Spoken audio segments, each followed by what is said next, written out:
Assalamualaikum warahmatullahi wabarakatuh. Perkenalkan, saya Bagus Wirafalak dari Prodi Hubungan Masyarakat Fakultas Ilmu Sosial Universitas Negeri Jakarta. Pada kesempatan kali ini, saya ingin menyampaikan sedikit materi tentang kuliah tatap muka di masa pandemi COVID-19. Sebelumnya, saya ingin membahas apa itu COVID-19. COVID-19 adalah penyakit yang menguncangkan seluruh dunia. Sebagian besar orang yang tertular COVID-19 akan mengalami gejala ringan hingga sedang dan akan pulih tanpa penanganan khusus. Namun sebagian orang akan mengalami sakit parah dan memerlukan bantuan medis. Cara penyebaran virus ini ialah menyebar dari mulut, dari hidung, dengan orang yang terinfeksi melalui partikel cairan kecil ketika orang tersebut batuk, bersin, berbicara, bernyanyi, atau bernapas.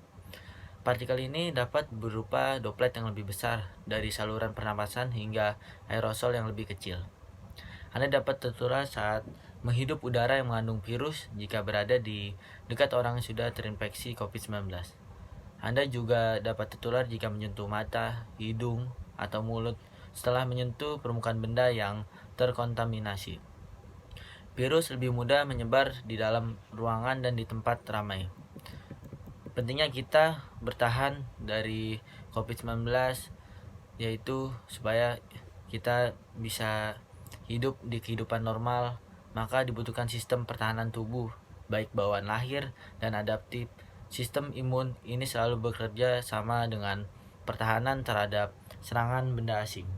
Responnya berbeda-beda tergantung intensitas, waktu, dan spesifitas dari benda asing tersebut.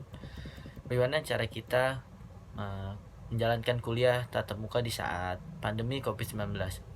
Yaitu dengan cara menjaga protokol kesehatan 5M, yaitu cuci tangan. Kita selalu mencuci tangan setidaknya selama 20 detik dengan menggunakan air mengalir dan sabun. Lakukan sesering mungkin, terutama pada kondisi setelah menyentuh makanan, setelah menggunakan toilet, setelah menutup hidung saat batuk atau bersin, setelah beraktivitas di luar ruangan.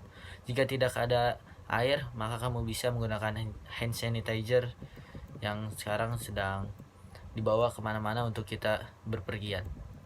Dan yang kedua yaitu kita memakai masker. Saat pandemi mulai melanda dunia, Organisasi Kesehatan Dunia atau WHO menyebutkan bahwa penggunaan masker hanya dilakukan untuk orang-orang yang terserang penyakit, bukan orang yang sehat. Akan tetapi pada kenyataannya, pandemi yang masih belum usai dan terus memakan korban membuat penggunaan masker pun diwajibkan untuk seluruh lapisan masyarakat.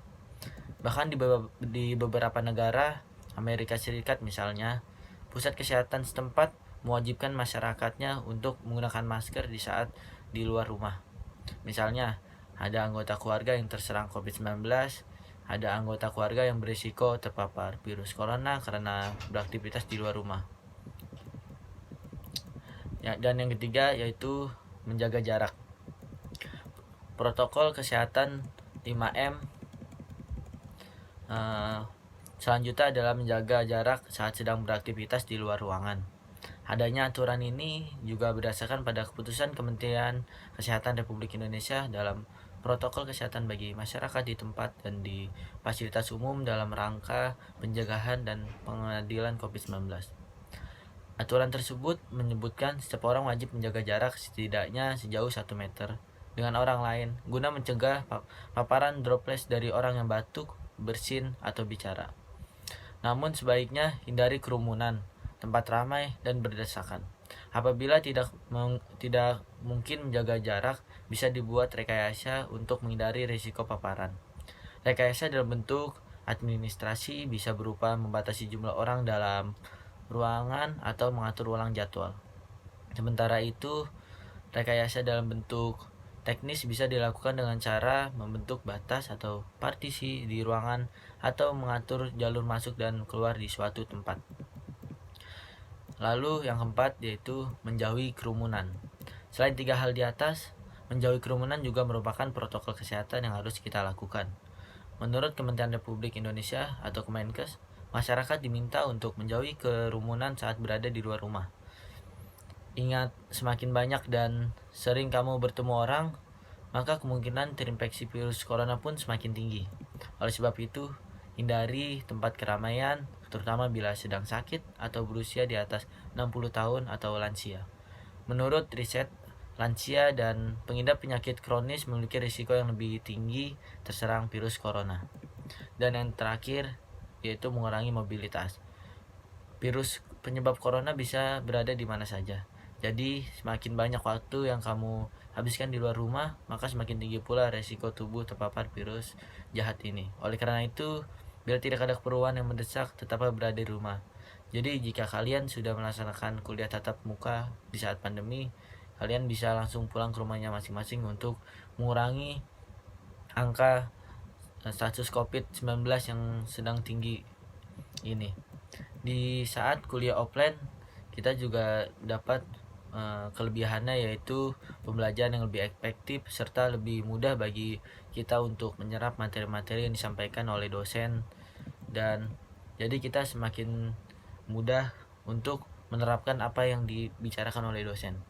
Dan kekurangannya dari kuliah tatap muka di saat pandemi, karena kita sudah lama melakukan kuliah daring, jadi kita sedikit untuk beradaptasi lagi untuk kuliah secara tatap muka di offline ini.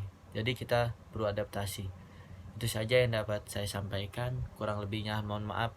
Wabillahi taufiq wal hidayah. Wassalamualaikum warahmatullahi wabarakatuh.